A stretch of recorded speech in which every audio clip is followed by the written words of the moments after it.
Fala, meu amigo advogado! Nesse vídeo nós falamos sobre conteúdo jurídico no Instagram, com a visão de um advogado que produz o seu próprio conteúdo no Instagram. Ele compartilha com a gente resultado, como ele se diferencia, como se posicionar e atrair negócios via Instagram, ou, por exemplo, como se posicionar, atrair o público jurídico e gerar conexões, gerar negócios a partir de parcerias. Tá bem legal o conteúdo e tenho certeza que você vai colher bons insights aí para suas campanhas. Lembrando a você que este é o corte do TreeMindCast que a gente grava semanalmente aqui na TreeMind, sempre entrevistando advogados de muita relevância que compartilham insights de negócio, como captar clientes, advocacia, marketing jurídico, tecnologia e inúmeras outras questões relacionadas ao direito. Esse episódio está bem legal e o Maruan Tarbini compartilha como, por exemplo, ele ultrapassou a cifra dos mais de 50 milhões em contratos em favor dos clientes. Então curte o corte e aí no final você vai encontrar o link para o episódio completo. Cara, deixa eu entrar no bloco final aqui, porque dá para ficar umas 2 horas perguntando coisa aqui, o assunto tá legal.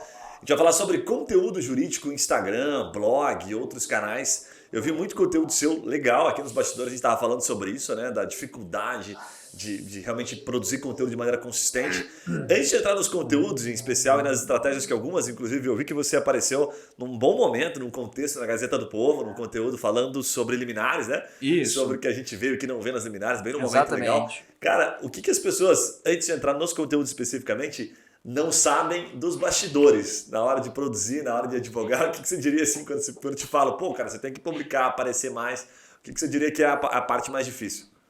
É você tanto ter ideias para postar, Boa. e quanto você ter tempo, disposição, né? Quando a gente chegou aqui, eu conversei com você que eu estou no meio de uma montagem de um apartamento. O meu blog eu não consigo postar tem umas 3 ou 4 semanas. Se você olhar, tem uma regularidade, uma vez por semana eu posto, geralmente às quintas, e eu realmente não consegui nas últimas semanas por causa disso, né? Então, Quanto tempo leva, por exemplo, um conteúdo? Você leva para fazer um conteúdo legal? Entre pensar, sentar e editar, vai de 2 a 3 horas ali. Ah, você né? faz rápido ainda. Conteúdo bom. Exatamente, porque durante a semana eu tenho algum insight, eu já pego e já anoto. Pô, esse aqui eu vou escrever semana que vem, né?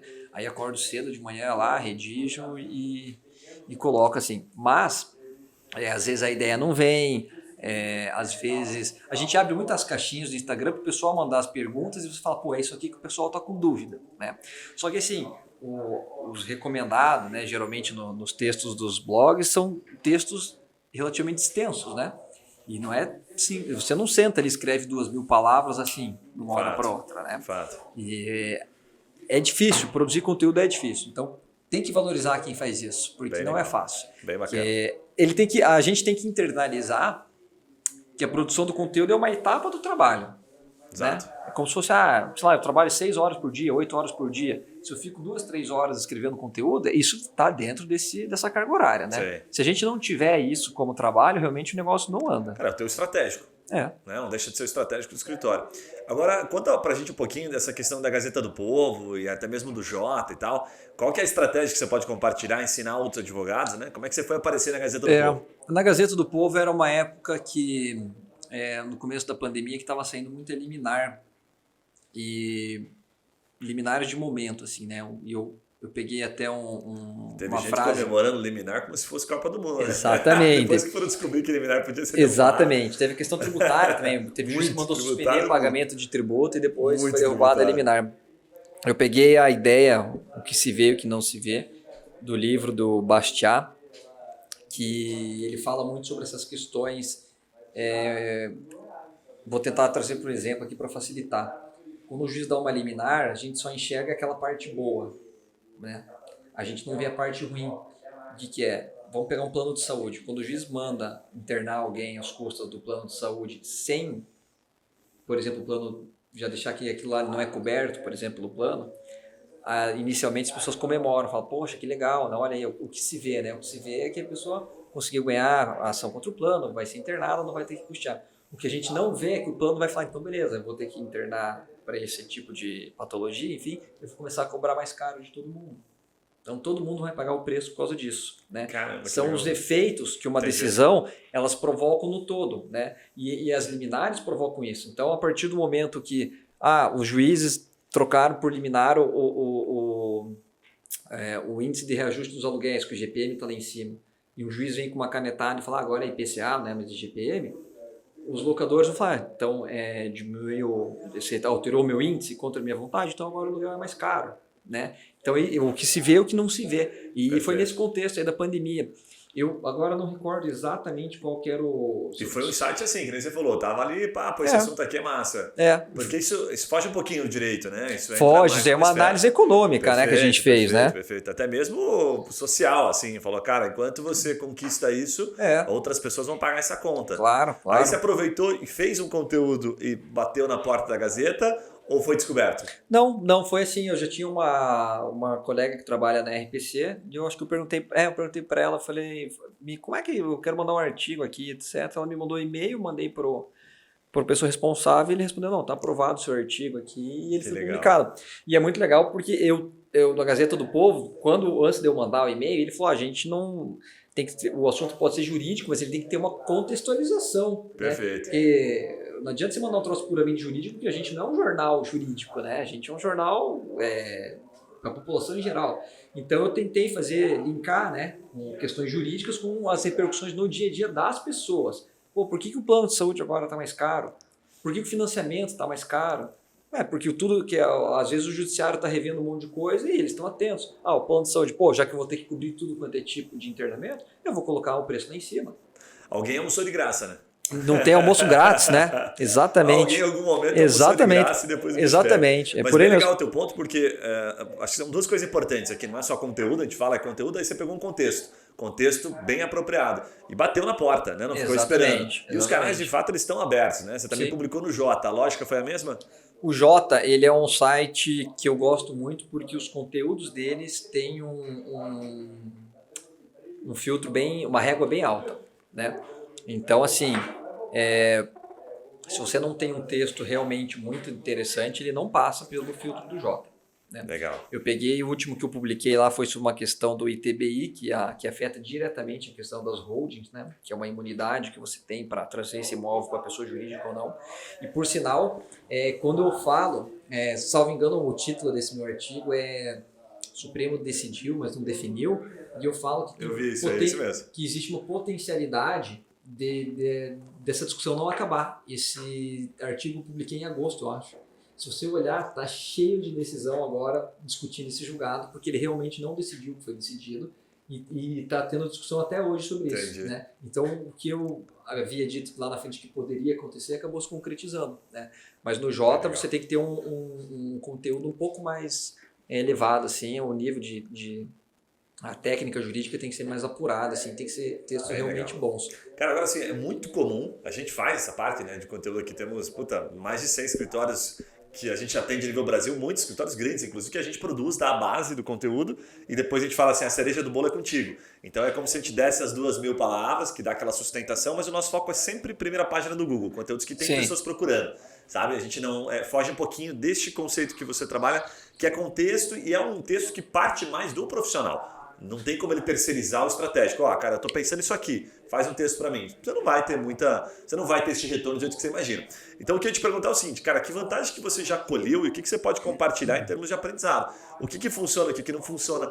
Traz negócio, traz cliente. Cara, não traz cliente, a visão é de longo prazo. O que você pode contar do resultado em si? Em questões de marketing, em questão do próprio conteúdo, né? Fala, faço um conteúdo uma vez por semana. Já colheu alguma coisa? Ou tem que pensar lá na frente? Como é que você avalia? Qual que é o indicador que você olha para falar, faz sentido eu continuar fazendo ou não? Eu avalio pelas procuras que eu tenho pelo site, né? Todo mundo que entra em contato comigo, assim, que não é... Geralmente, quando eu não conheço a pessoa, se eu sei que não é indicação de ninguém, sempre perguntar por qual canal você nos localizou para eu ter um controle. E quando as pessoas vêm, vim pelo site... Geralmente, fala, tá tendo... E quando a gente consegue olhar ali nas métricas dos sites, né? Os artigos que mais têm visualização são aqueles que têm uma linguagem mais solta, que não entram tanto em discussão técnica, né? Eu sei que nós, advogados, temos aí uma vontade sempre de escrever muito tecnicamente, julgado, jurisprudência, né? Mas não é... Ele pode atrair muitos outros advogados. E dá para transformar também, né, cara? A gente ensina aqui, a gente fala assim, cara, usa João e Maria. Quando você vai contar uma jurisprudência, esquece, não usa o nome jurisprudência. Fala, cara, teve um caso recente, por exemplo, esse João, esse nome fictício, e Maria, discutiam sobre tal coisa. Isso ajuda pra caramba, porque se conecta, né? E a gente tem que virar essa chave, né? É difícil, difícil, né? Porque a gente tá acostumado ali com termos técnicos, etc, né? E quantas vezes a gente já conversando assim com pessoas, você fala um negócio que pra você é uma obviedade, assim, a outra pessoa, puta, não tô... Assim, normal, igual você vai conversar isso com um médico, ele fala um troço pra ele é óbvio e você fica ali, tá, mas... E daí? Isso acontece, a gente percebe muito aqui, por atender um volume expressivo de clientes, a gente identifica muito que geralmente todo cliente tem essa vontade, sabe? Os advogados não têm essa, puxa, não, eu quero que seja bem carregado no jurídico e acabou. Né? Eu quero me afastar do cliente. Não, todo mundo tem essa intenção, né? Guardadas as proporções, a grande maioria. Mas na hora que ele recebe o conteúdo, ele tem muito essa preocupação com o colega advogado. E a gente sempre sustenta, fala, olha, a maioria que vai ler não são os seus colegas. Então você vai ter que escolher um público na hora de focar. Você não vai conseguir agradar tanto o advogado, pensando num conteúdo extremamente técnico, e o leigo. Para quem que você está fazendo esse conteúdo? Tem que ter isso muito claro na hora que você está lendo, porque senão você realmente não vai conseguir sustentar e ter, sabe, tranquilidade que o seu conteúdo foi feito para um público específico, né? Agora, o que eu queria te perguntar, conectando a isso, cara, é o que funciona no Instagram. Por exemplo, muita gente faz conteúdo no Instagram e publica e tal e não vê resultado. A lógica é a mesma, por que você de vez em quando vai abordar? A gente falou em um bloco anterior que você aborda assuntos diferentes. O que você já colheu do Instagram? Como é que você olha o estratégico do Instagram? Então, o Instagram, para mim, a maioria do meu público, diferentemente do que acho que tem no meu blog, é de advogados e contadores. Então, o que eu consegui colher do Instagram hoje é parcerias. Legal. Advogados que não atuam na mesma área, que vêm falar, poxa, eu tô com uma demanda assim, assim, assado, vamos tocar junto isso? Não, beleza, vamos embora, vamos tocar. Porque realmente, e tem que tirar o chapéu, né, para os advogados que conseguem, por exemplo, ter um Instagram de advogado, mas que seu público ali seja majoritariamente não advogados. É difícil, é raro. Né? Muito bom. Então, o Instagram, para mim, ele tem servido como fonte de parcerias. Conheci pessoas muito legais ali, que têm uma capacidade técnica assim, incrível, e que hoje me dá tranquilidade, assim, poxa, eu não faço isso, mas eu sei um cara bom que faz isso aqui e a gente pode tocar o negócio junto, né? Então, o Instagram, para mim, ele serve mais como uma fonte de parcerias, né? O meu cliente final mesmo, ele chega a mim mais pelo meu blog do que pelo Instagram. Cara, a gente brinca aqui, já entrevistou alguns influencers, assim, sabe? Já entrevistamos influencers que tem, sei lá, mais de 100 mil seguidores no Instagram. Influencer jurídico, né? Uhum. E aí, no começo até muita gente fala assim, puxa, mas o cara fica lá fazendo reels e fazendo conteúdo e tal, e depois ele vende curso. Eu falo, cara, mas pensa bem, o conteúdo que ele faz, o que ele sabe é sobre direito. Aí quando ele faz um conteúdo, naturalmente vai agradar outras pessoas do direito, então são outros colegas de profissão.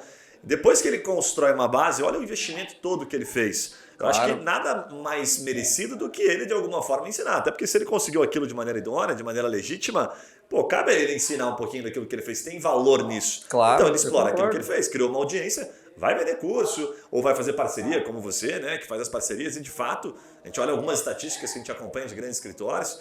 E o segundo pilar que mais traz negócio para dentro do escritório são as parcerias. Claro. Né? Então não tem por que não investir, tem que explorar, como você bem colocou. Achei tua visão bem conectada com o que a maioria está fazendo hoje. Agora, uma pergunta para a gente entrar numa reta final é o seguinte, cara, como é que o cara se posiciona? O que você recomenda, por exemplo, aos mais jovens ou para o cara que quer começar? Porque a gente sabe que dá bastante trabalho, eu vejo que a tua posição é bem autêntica. Assim, né? Claramente é você quem está ali entregando conteúdo. Como é que você recomenda que o cara se posicione? Bom, para começar tem que pôr a cara, né? Eu acho que vocês aqui que são do marketing sabem isso muito melhor do que eu, que as pessoas se conectam com pessoas, né?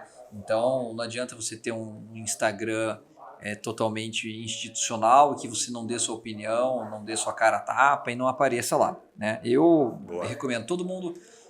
Esses tempos eu vi alguém falou assim, não é que você tem vergonha, você tem medo do julgamento das outras pessoas. Se a gente for voltar no tempo, há 3, 4 anos, pouquíssimos advogados estavam no Instagram, né? Ou advogados e profissionais liberais de uma maneira geral. Hoje em dia, médico, dentista, advogado, contador, está todo mundo lá no Instagram, né? Eu recomendo que comece, cara. Comece e vai adaptando, vai vendo o que vai dando certo, o que não vai dando certo. Você aparecer e pôr a tua cara lá faz muita diferença, porque as pessoas se sentem mais à vontade de vir, de conversar com você, do que você só ficar com posts institucionais e replicando jurisprudências, etc. Né? Então eu procuro dar minhas opiniões, aparecer, seja nos stories ou fazendo algum vídeo, né? E abro às vezes aquela caixinha de perguntas para ver o que é a dúvida do pessoal, sentir o que está pegando, o que o pessoal quer saber mais. E eu vou mais ou menos nessa linha, né? Eu, por exemplo, eu sei que o que eu vou dizer tem gente que pensa o contrário, mas, por exemplo, eu nunca emiti no meu Instagram opinião política de nada, né? Porque na mesma medida que eu posso cativar alguns com isso, eu também posso afastar outros, né? Então eu sei que tem muita gente que pensa ao contrário. Não, vou ser polêmico porque daí eu vou ter minha tribo lá, né? Eu acho que é questão de estratégia, tem que ver o que funciona para cada um. Acho que tem muita coisa que funciona bem, bem legal, bem colocado. E o que você tem que fazer é estar disposto a ouvir críticas e a errar para depois ir acertando, né? Olhando um pouquinho, a gente sempre olha antes, faz o dever de casa. Então a gente vai percebendo, todo o Instagram que a gente vê, pessoas que sentam aqui, que publicam, que produzem conteúdo, a gente percebe claramente uma mudança. Não só em layout, como de abordagem. Então parece que você não vai conseguir chegar no topo, você não vai conseguir, você que está, por exemplo, ouvindo, quer começar agora, se é um advogado mais jovem ou se já é um advogado bem experimentado aí, se você começar agora, você não vai chegar no mesmo nível do manual porque você teve um aprendizado já, né? Você não consegue ensinar aquilo que você passou, né? Não dá para falar, faz assim que vai dar certo. A hora que você começar a fazer, que você vai começar a entender. E aí quanto a resiliência, a disciplina de manter aqui. E é disciplina. Cara, é pegado. Poxa, às vezes você tá ali e fala, tem que dar uma postagem, dar um up aqui. Não é fácil, realmente. Cara, a gente bate aqui, ó, até para finalizar o assunto, a gente fala muito aqui como agência, que muito advogado chega aqui, quer terceirizar, exatamente isso que você faz. Ele fala assim, cara, não exatamente do teu, né? Mas muita gente traz aqui outros influencers jurídicos e fala, puxa, eu queria fazer exatamente o que ele faz aqui. Eu falo, puta, que legal, que massa. Você acha que isso que ele está fazendo aqui sai de quem? Sai do próprio advogado. Falou, você quer terceirizar o estratégico? Você acha que a gente consegue colocar um chipzinho aí na tua cabeça e trazer isso? O que a gente vai conseguir fazer é um pouco do commodity, é um pouco daquilo que a gente tem capacidade através de um time, né? São muitas pessoas que trabalham com isso, mas eles não têm essa visão estratégica do advogado. Se você quer bem estratégico, bem pincelado, cara, você tem que participar do processo. Se não participar do processo, vai ser um escritório, não tem problema, vai ser um Instagram um pouquinho mais tradicional, um pouquinho mais institucional e voltado para o escritório, talvez voltado para a marca, mas não o seu pessoal. O seu você tem que colocar a mão. Se não colocar a mão, não faz milagre, né? Não tem Eu concordo. Perfeito. Não, também acho. Agora, se você gostou desse corte, tenho certeza que você vai gostar do episódio completo. Vou deixar o link aqui em cima para você. E antes de você ir embora, não esquece, se inscreve aqui no canal, deixa o seu comentário, a sua dúvida, a sua crítica, nos conte se isso foi relevante para você ou se a gente falou alguma besteira. A gente gosta de saber se esse conteúdo está sendo útil. E 2 dicas finais para você estão relacionadas a 2 conteúdos que estão bombando por aqui. Um deles é sobre estratégias de marketing jurídico diferentes, que a gente chama de Growth Marketing.